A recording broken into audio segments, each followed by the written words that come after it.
దత్తుడు అనంగానే మనకి ఇంకేం గుర్తురాదండి అసలు. ఎందుకంటే ఈ విశ్వం అంతా, సృష్టి అంతా దత్తమయమై ఉన్నదని అంటారు. అసలు సృష్టిలో దత్తుడు నిండున్నాడు అని అనుకోవడానికి మనకి ఎలా దాన్ని మనం అన్వయించుకోవాలి గురుగారు? ముఖ్యంగా దత్తాత్రేయుడు అంటే ఒక పరబ్రహ్మ స్వరూపం అండి. పరబ్రహ్మ స్వరూపం అంటే చాలా రకాలుగా చెప్తారు. మనం ఎన్నో గ్రంథాలు చదువుతుంటాం. రామాయణంలో రాముడు పరబ్రహ్మ స్వరూపం అంటారు. దేవి భాగవతం చదువుతున్న అమ్మవారి పరబ్రహ్మ స్వరూపం అంటారు. మనం దాంతో డిస్ప్యూట్ చేయట్లేదు. అసలు ఈ పరబ్రహ్మ స్వరూపం మూలం ఏమిటి అని మనం ఆలోచిస్తే మనందరికీ తెలుసున్నది ఏంటంటే, సృష్టిని అంతటినీ ప్రారంభించింది అమ్మవారు. దాంట్లో మనకి ఎవరికి సందేహం లేదు. ఎన్నో పేర్లున్న అమ్మవారికి, అందులో ముఖ్యంగా సృష్టిని ప్రారంభించిన అమ్మవారి పేరు లలితాదేవి అంటారు. లలితా సహస్రనామం ఎంతో ప్రాచుర్యంలో ఉంది. ఆ అమ్మవారు సృష్టి ప్రారంభించడానికి ముందు సృష్టిని ప్రారంభించాలనుకుంది. అమ్మవారు త్రిశక్తి స్వరూపిణి. ఇచ్ఛాశక్తి, క్రియాశక్తి, జ్ఞానశక్తి స్వరూపిణి. ఈ ప్రారంభించాలనుకున్నప్పుడు నేను ఒక పురుష శక్తిని కూడా తెచ్చుకుంటే బాగుంటుంది అని అనుకుంది ఆవిడ. అనుకుని ఆ పురుష శక్తికి ఏం క్వాలిటీస్ కావాలో తను ఆలోచించుకుంది. భక్తి, జ్ఞాన, వైరాగ్యాలు. భక్తి, జ్ఞానం, వైరాగ్యం, ఈ మూడు గల ఒక పురుష శక్తిని నేను సృష్టించుకుంటే అతనితో కలిసి నేను ఈ సృష్టిని నేను చేయగలను అని చెప్పి ఆవిడ ఒక అభిప్రాయానికి వచ్చి ఒక పురుష శక్తిని ముందు సృష్టిస్తుంది. ఆ పురుష శక్తిని సృష్టించినప్పుడు ఆ పురుష శక్తిని తనలో కలుపుకుంటుంది. అంటే మన భాషలో దత్తం చేసుకుంటుంది అనమాట. దాన్ని ఇంగ్లీష్లో అడాప్షన్ అంటాం కదా, దాన్ని దత్తం చేసుకుంటుంది అనమాట. అలా దత్తం చేసుకుంటే దత్తుడు. సత్యయుగం నాటి సృష్టి ప్రారంభంలో ఉన్నవాడు ఎవరు? దత్తుడు. అయితే ఏమండి, దత్తాత్రేయుడు అంటారు కదా, మరి దత్తుడు అన్నారండి మీరు అంటారు. అంటే ఇప్పుడు ఏమైంది? ఇచ్ఛాశక్తి, క్రియాశక్తి, జ్ఞానశక్తి ముగ్గురు వచ్చాయి. ఇప్పుడు స్త్రీ పురుష స్వరూపాలు రెండు కలిసి అర్ధనారీశ్వర తత్వంలోకి వచ్చాయి. ఇప్పుడు పరిపాలన చేయాలి. పరిపాలన చేయాలంటే ఏం చేయాలి? ఈ స్త్రీలో 3 స్వరూపాలు ఉన్నాయి, పురుషుల్లో ఒక స్వరూపమే ఉంది. అందుకని సింగిల్గా ఉండే ఈ ఏకస్వరూపాన్ని 3 స్వరూపాలు చేసింది ఆవిడ. బ్రహ్మ, విష్ణు, మహేశ్వరుడికి తన ఇచ్ఛాశక్తి, క్రియాశక్తి, జ్ఞానశక్తిని సరస్వతి, లక్ష్మి, అమ్మవారు పార్వతీదేవి కింద విభజించుకుంది. ఈ 3 శక్తులు కలిసే ఈ ఏకంగా ఉన్న ఒక శక్తి ఎంత అయింది? 3 శక్తులు అయింది. కాబట్టి త్రయం, దత్తుడు ప్లస్ త్రయం దత్తాత్రేయుడు. అలాగా ఎప్పుడు సృష్టి ప్రారంభంలో, అంటే సృష్టి ప్రారంభంలో ఉన్న శక్తి దత్తాత్రేయ శక్తి అనమాట. ఇప్పుడు మీరు మా ఇంటికి వస్తున్నారు అనుకోండి, ఎవరింటికి వెళ్ళారంటే భాస్కరరావు గారి ఇంటికి వెళ్ళారంటారు. నా భార్య పేరు చెప్పరు కదా, పలానా ఆవిడింటికి వెళ్ళారని చెప్పరు కదా, అది మన సాంప్రదాయం కూడా కాదు. అలాగా రాగానే ఏం చెప్తారు? సృష్టికి ఎవరు? మగవాడు ఎవరు? దత్తాత్రేయుడు. దత్తాత్రేయుడు సృష్టి ఆరంభం నుంచి ఉన్నవాడు. కాబట్టి పరబ్రహ్మ స్వరూపం ఎవరు? దత్తాత్రేయుడు. అంటే మీరు అడగచ్చు, ఏమండి మీరు చెప్పింది బాగానే ఉంది, అసలు దీనికైనా బేస్ ఉందా అని చెప్పి అడగచ్చు. రాముడు సీతను వివాహం చేసుకున్నాడు, వైభవం కళ్యాణం అయింది, అంతా బాగుంది, అందరూ సంతోషంగా ఉన్నారు. పరశురాముడు వచ్చాడు. ఎవరయ్యా నువ్వు? శత్రులందరినీ ఎప్పుడు అంతం చేశాను, నువ్వు ఎవడో మళ్ళా రాజు పుట్టుకొచ్చావు నువ్వు అని చెప్పి అంటాడు. పరశురాముడి దగ్గర ధనస్సు తీసుకుంటాడు రాముడు. ఆ ధనస్సుతోటి అతనిలో శక్తి అంతలోకి వెళ్ళిపోతుంది. పరశురాముడికి తన గురువు చెప్తాడు, నీ చేతిలో నుంచి ఎవడైతే ధనస్సు తీసుకుంటాడో వాళ్ళు శక్తి అంతా వెళ్ళిపోతుందని చెప్పి. దాంతో పరశురాముడు నిర్వీర్యుడు అయిపోతాడు, ఏమి ఉండదు. రాముడికో నమస్కారం పెట్టి వెళ్ళిపోతాడు దారిలో. అడవుల్లోకి వెళ్ళిపోతుంటే మనస్సుకి ఒక బాధ కలుగుతుంది. నేను మహావిష్ణువు యొక్క అంశావతారాన్ని, ఆయన మహావిష్ణువు. ఇప్పుడు పరశురాముడికి రాముడికి తేడా ఏంటంటే, రాముడు సంపూర్ణ మహావిష్ణు స్వరూపం, మన పరశురాముడు అంశావతారం. నా మెయిన్ అవతారాన్ని గుర్తించలేకపోయాను ఏమిటని చెప్పి బాధపడుతూ వెడుతుంటే అడవిలో వెడుతూ ఉన్నప్పుడు ఆయనకి అంగిరస మహర్షి కలుస్తాడు. కలిసి ఏమిటి బాధపడుతున్నావు అని అడుగుతాడు. వాళ్ళందరూ దైవాన్ సంభూతులు కదా. ఈ కారణం చెప్తాడు, నేను ఇలాగా నా స్వరూపాన్ని నా మూలకారకుండా నేను గుర్తించలేకపోయాను, నా మనసు ఎంతో బాధగా ఉంది, నేను ఎంతో విజ్ఞానవంతుణ్ణి, నేను జమదగ్ని కుమారుణ్ణి, నాకు ఎంతో విజ్ఞానం ఉంది, ఎంతో శక్తి ఉంది, అయినా కానీ నేను గుర్తించలేకపోయాను అంటే అదంతా మాయయ్యా అంటాడు. మరి ఎందుకు ఇలా వచ్చిందంటే, నీకు ఈ మాయ పోవాలంటే నువ్వు దత్తాత్రేయుడు ఉన్నాడు సహ్యాద్రి పర్వతం మీద వెళ్ళి కలువు అంటాడు. అప్పుడు ఈయన వెళ్ళి సహ్యాద్రి పర్వతం మీద దత్తాత్రేయుని కలుస్తాడు. దత్తాత్రేయుని కలిసాక దత్తాత్రేయుడు ఇతనిలో ఉండే విషయాలకి అన్నీ కూడా, అతని ఇతనిలో ఉండే సందేహాలకు అన్నిటికి జవాబులు చెప్తాడు. చెప్పి చివరికి అతనికి చెప్పే విషయం అంతా కూడా ఏంటంటే త్రిపుర రహస్యం అని చెప్తాడు. త్రిపుర అంటే ఎవరు? అమ్మవారు. అమ్మవారు ఎవరు? సృష్టి ప్రధానకర్త. అంతా చెప్పి చివరిని ముగింపులో ఏం చెప్తాడంటే ఆ త్రిపుర ఎవరో కదయా నేనే అంటాడు. ఇక అర్థమైందే లేదా? ఆ త్రిపుర ఎవరో కదయా నేనే అంటాడు. అంటే పరబ్రహ్మ ఎవరు? దత్తాత్రేయ. నీకు అర్థమైంది కంక్లూషన్. అది అన్నమాట పరబ్రహ్మ అని మనం అనడానికి ఇది కారణం. అందుకని దత్తాత్రేయుడు బ్రహ్మ విష్ణు మహేశ్వరుల కింద వచ్చాక అతను ఇంకో విషయం ఏంటంటే త్రిమూర్తుల్లో మహావిష్ణువే ఈ సృష్టికి ముఖ్యంగా పోషించేవాడు. ఈ మహావిష్ణువు ఏమవుతుందంటే ఆయన 6వ అవతారం దత్తాత్రేయ అవతారం. ఆయన ఎప్పుడో ఒకటి ఆలోచిస్తాడు, ఇది ఎక్కడ కూడా అస్తమానం నేను శిష్ట రక్షణ దుష్ట శిక్షణ వాడిని చంపడం వీడిని రక్షించడం, ఇది కాకుండా అసలు ముందు మనం వాడికి ఒక ఛాన్స్ ఇద్దాం. ఒరే బాబు నువ్వు చేసే తప్పురా నాయనా, ఇలా కరెక్ట్గా బతుకు, నువ్వు కరెక్ట్గా ఉండు, నీ జీవన విధానం ఇలా మార్చుకో అని ఒక మాట చెప్తే ఎలా ఉంటుంది అనుకుంటాడు. అనుకుని ఇది చెప్పాలంటే ఎవరు కావాలి? ఒక గురుస్వరూపం కావాలి. కాబట్టి నేను గురుస్వరూపం ఎత్తే బాగుంటుంది అని చెప్పి ఒక ఐడియాలోకి వస్తాడు. అలాగే ఏం చేస్తాడంటే ఈ గురు స్వరూపానికి భగవంతు స్వరూపం కలుపుకుంటాడు. కలుపుకుని దత్తాత్రేయ స్వరూపం కింద ఆయన వస్తాడనమాట. అది బేసిక్గా అలా గురు స్వరూపం మనకి వస్తుంది. ఇంకో విషయానికి మీకు 2 ఎగ్జాంపుల్స్ చెప్పా, పరబ్రహ్మ స్వరూపం ఎలాగ అయ్యిందని చెప్పి. మూడోది ఏంటంటే అత్రి అనసూయలకి అసలు సంతానమే లేదు. ఈ దత్తాత్రేయ 3 తల్ల దత్తాత్రేయుల కంటే ముందు జరిగే సంఘటన చెప్తాను. అప్పుడు వాళ్ళు ఏమనుకుంటారంటే మనం గర్భవాసాన్ని ఎవరో సంతానం కలిగితే బాగుంటుంది, మన గర్భవాసాన్ని సంతానం కలిగితే బాగుంటుంది అనుకుని వాళ్ళు ఏం చేస్తారంటే వృక్షపర్వతం దగ్గరికి వెళ్తారు. అనంద్య అనే దగ్గర వృక్షపర్వతం ఉంటుంది, అక్కడికి వెళ్ళి తపస్సు చేస్తారు. అత్రి త్రిగుణాలు దాటినవాడు కదా అతను బ్రహ్మ మానస పుత్రుడు, ఈ సృష్టికి ద్వితీయుడు. బ్రహ్మ తర్వాత ఆయన రెండోవాడు. ఆయన తపస్సు చేస్తే ఎలా ఉంటుంది?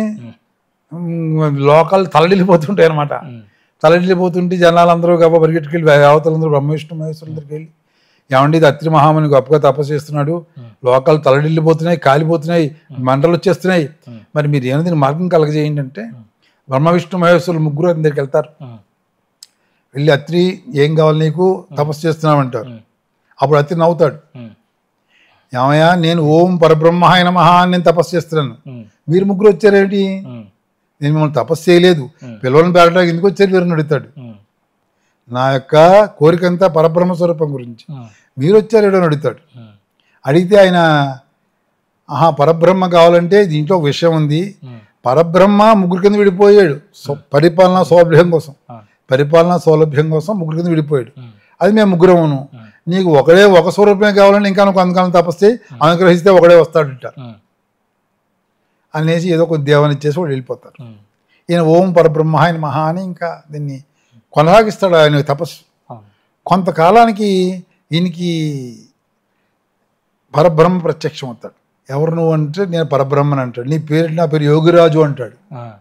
యోగిరాజు ఎవరు? దత్తాత్రేయ ప్రప్రథమం. ఆయన యోగిరాజు అంటే ఇప్పుడు దత్తాత్రేయుడు అవతారం కూడా భిన్నంగా ఉంటుంది, కానీ మోస్ట్లీ అదే ఆకారంతో ఉంటాడు. ఏం కావాలి నీకు అంటాడు. నాకు పుత్ర సంతానం కావాలంట. ఏం పుత్ర సంతానం కావాలంటే నేను సహజంగా ఎవడనుకుంటాడంటే నా వంశంలో ఎవడే కావాలనుకుంటాడు. ఇప్పుడు యోగి వచ్చి రౌడీ కావాలని కొడుకోడు కదా, అందుకని అతను ఏమనుకుంటాడంటే నా యొక్క సాంప్రదాయంలో పెట్టేవాడు కావాలంటాడు. అది చూసుకో అని చెప్పి ఆయన దత్తాత్రేయుడు స్వరూపంతో కనపడతాడు ఆయనకి. ఇది బాగుంది, ఈ స్వరూపమే కావాలంటాడు. తథాస్తు అంటాడు. అతడే అత్రి వరదుడు. అత్రికి వరం ఇచ్చిన అత్రి వరదుడు. అది రెండో అవతారం. మొదటిది యోగిరాజు పరబ్రహ్మ స్వరూపం, ఇది అత్రి వరదుడు. కాబట్టి పరబ్రహ్మ ఎవరని మనకి రూఢి అవుతుంది? దత్తాత్రేయుడు. అంటే మీరు అడగచ్చు, ఏమని మరి పురాణాల్లో అమ్మవారు పరబ్రహ్మ అంటున్నారు, ఇవి రామాయణుడు ఈయన పరబ్రహ్మణుడు, అందులో ఆయన పరబ్రహ్మ అంటున్నారు, ఏమిటండి ఇదంతా అంటారు. ఈ పరబ్రహ్మ ఎక్కడి నుంచి వచ్చారు? వీళ్ళందరూ ఒరిజినల్ పరబ్రహ్మంతో వచ్చారు. సుబ్బారావు ఎవరు అంటే శ్రీనివాసరావు గారు అబ్బాయిని అంటారు, అంతే కదా. అదే అన్నమాట పరబ్రహ్మ వీళ్ళు ఎందుకు రాస్తారంటే దాని గురించి రాస్తారు. దాని మీద ఎవరికి అసలు డిస్ప్యూట్ లేదు. అందరూ పరబ్రహ్మలే, కానీ వీళ్ళందరూ పరబ్రహ్మ యొక్క స్వరూపాలు. ఇప్పుడు మీకు అర్థమైంది కదా దీన్ని, ఈ పరబ్రహ్మ అనే విషయం దత్తాత్రేయుడు యొక్క ఇది. ఆయన ఎప్పుడైతే దత్తాత్రేయుడు ఈ ముని స్వరూపంలోకి వచ్చాడో ఇంక హింసనే వదిలివేశాడు. ఎవడొచ్చినా కానీ ముందు నేను కత్తి పట్టను, నువ్వు ఏం ముట్టుకొని నేను ఎవరైనా ఇప్పుడు మంచి మాటలు చెప్తాడు, నీ తప్పు రోజు చేసి జాగ్రత్తగా ఉండని చెప్పి. ఇంకా వాడు వినకపోతే వాడిని ఎలా చంపాలో అనేది ఆయన దారి చూస్తాడు. ముందన్ని మంచి మాటలు చెప్తాడు, వాడు వింటే సరే సరే, వినకపోతే ఇంకా వాడికి దండన ఈయన చేయడు, వేరే వాడితో చేసేస్తాడు. ఇక్కడ ఈ దత్తాత్రేయ స్వరూపం అనేది ఒక చాలా తేడాగా ఉంటుంది.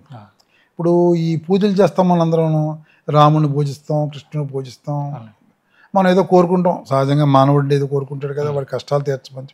భగవంతుడు తప్పనిసరిగా వాడి కష్టాలు తీరుస్తాడు. దత్తాత్రేయుడి పూజలో ఉన్న తేడా, చిన్న తేడా ఏముంటుందంటే జ్ఞానం ఇస్తాడు. మీకు ముందే చెప్పా, ఇచ్ఛాశక్తి, క్రియాశక్తి, జ్ఞానశక్తిలో భక్తి, జ్ఞాన, వైరాగ్యాలు కలిసే. భక్తి ద్వారా జ్ఞానం వస్తుంది. జ్ఞానం వచ్చేవాడికి ఏమవుతుంది, నేనేమిటి అసలు దీనికి అని చెప్పి వాడికి ఒక ఐడియా వస్తుంది. ఐడియా వచ్చిన తర్వాత వాడు ఏం చేస్తాడంటే తన గురించి తను తెలుసుకోవడం ప్రయత్నం చేస్తాడు. ఈ ఆస్తులు ఎందుకు, ఈ పాస్తులు ఎందుకు, ఎలా కూడా ఉన్నదేదో ఉంటుంది, పోయిందేదో పోతుంది, పోనీ అంటాడు. ఇప్పుడు ఒక చిన్న విషయం చెప్తాను మీకు.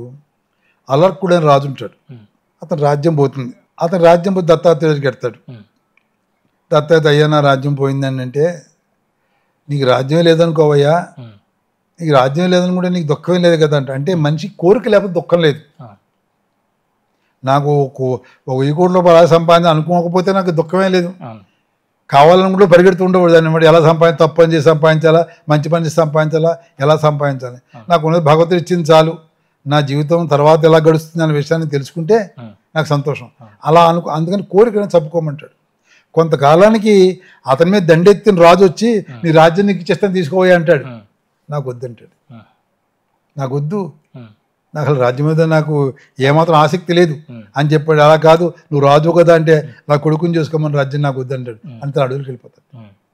ఇప్పుడు ఒక మంచి గంధర్వుడు ఉంటాడు, చాలా మహా పేదవాడు. వాడు ఏం చేస్తాడంటే ఎవరో మీలాంటి వాళ్ళ దగ్గరికి వచ్చి, సార్ నేను చాలా పేదవాడిని, నాకు సాయం చేయండి అంటాడు. పేదవాడికి సాయం చేయాలంటే మనం కాదయా, నువ్వు కుబేరుడు గురించి తపస్సు చేయి అంటాడు. అంటే వాళ్ళు కుబేరుడు గురించి తపస్సు చేస్తాడు. కుబేరుడు ప్రత్యక్షం అవుతాడు. ఏం కావాలంటే డబ్బు కావాలంటే, ఇంకా కొంతకాలం తపస్సు చెయ్యి చూద్దామంటాడు అని ఆయన వెళ్ళిపోతాడు.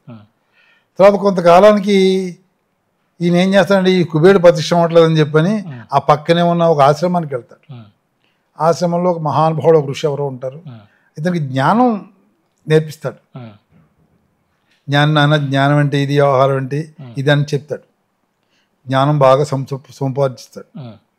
ఇప్పుడు జ్ఞానం వచ్చిన గురువుగారు ఏం చేయమంటారు, వీళ్ళు తపస్సు చేసుకోని ఆయన ఈ జ్ఞానానికి పైమెట్టు ఎలా ఉంటుందో నీకు తెలుస్తుందని చెప్తాడు. ఈయన ఏం చేస్తాడు, వెళ్ళి ఆ గంధుడు తపస్సు చేస్తాడు. ఆ కుబేరుడు ఆ పని చూసుకున్నాడు, వెనక్కి వెళ్ళిపోతూ ఉంటాడు. పాపం ఈ పంతుడు చాలా కాలం తపస్సు చేసుకున్నాడు, వీడికి ఏం కావాలో ఇద్దామని చెప్పి ఏమైనా డబ్బు ఏదో కావాలని పూజ చేసుకున్నావు, తపస్సు చేసుకున్నావు కదా, నీకు ఏం కావాలి ఆస్తిపాస్తులు వండుతాడు. నాకేం వద్దండి, ఆస్తిపాస్తుల కంటే గొప్ప జ్ఞానం సంపాదించాను, నన్ను డిస్టర్బ్ చేయకండి అంటాడు. జ్ఞానం ఎంత గొప్పదో తెలిసిన, దానికి అలవాటు పడితే అది ఎలా ఉంటుందంటే మిగిలిన దీని ముందు బలాదూరు అనిపిస్తుంది.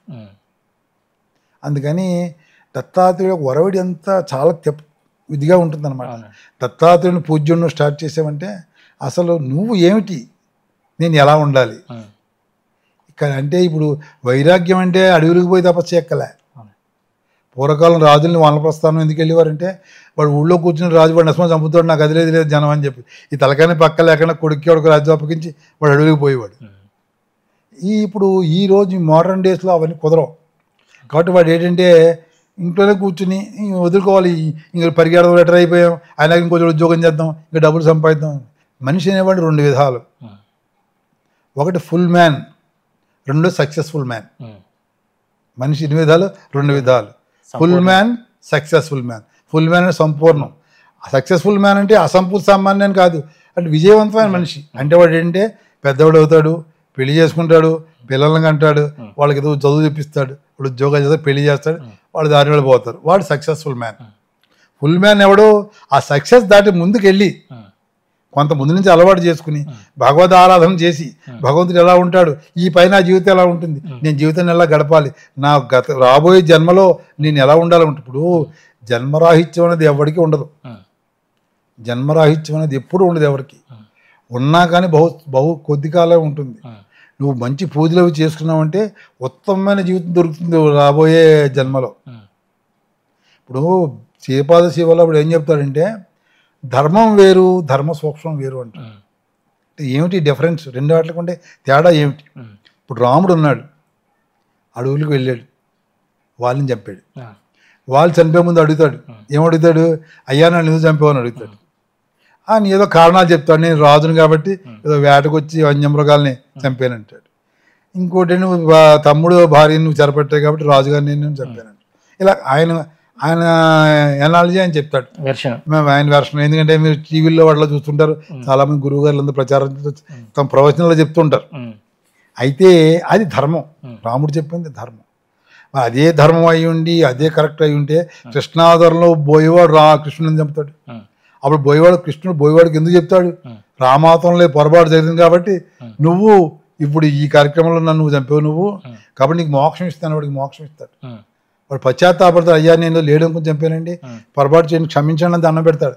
వాడు చెప్తాడు, అప్పుడు జరిగిన పొరపాటు ఇప్పుడు సరిచేయబడింది అయ్యా అంటాడు. కాబట్టి అదే శ్రీపాద సేవలో ఇప్పుడు చెప్పేది, నువ్వు ధర్మం అనుకుని ధర్మం కాదు, ధర్మం వేరు ధర్మ సూక్ష్మం వేరు అంటాడు. అలాగే మీకు శ్రీపాద శివల చరితామృతంలో మీకు బ్రాహ్మణ పరిషత్తులు జరిగిన అహల్య ఎలా పుట్టింది, తారెవరు, మండోదరి ఎవరు, ఈ విషయాలు అన్ని వర్షాల్లో కూడా ఆయన ఏది ధర్మం కాదని విషయం గురించి డిస్కస్ చేస్తాడు.